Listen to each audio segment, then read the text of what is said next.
Paul, thanks. If you went to the Canfield Fair this week, you probably got your food from your favorite vendor, played a few games, and maybe checked out all the displays. Now, keeping all that up and running takes a lot of power, creates a huge electric bill.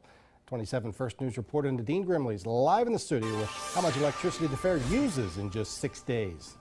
David's pretty amazing how much money the fair spends on utilities each year, but when you factor in all those rides, vendors, and of course those lights, it's easy to see why it adds up to a six-figure bill. The numbers are shocking, but folks usually don't think about the amount of power it takes to keep the fair running.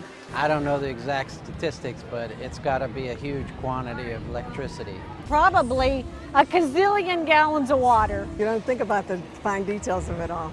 You think, oh, what's good to eat? What is my favorite thing? Canfield Fair officials say that during its 6 days, the fairground uses $100,000 worth of electricity. We have roughly around 400 vendors, which is 1,100 stands, and there's each vendor uses around 60 to 100 amps each, so that would be like a home.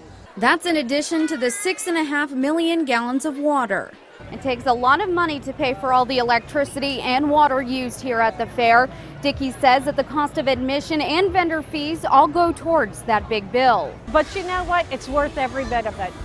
Families come here just to smile, have a good time, generation after generation. Really, we should do. I know, we really should think about it because that's like an important thing. Yeah, it's amazing how expensive it is. Dickey also says that the power company prepares for the increased demand for electricity in that area so that neighbors aren't affected when everyone starts plugging in.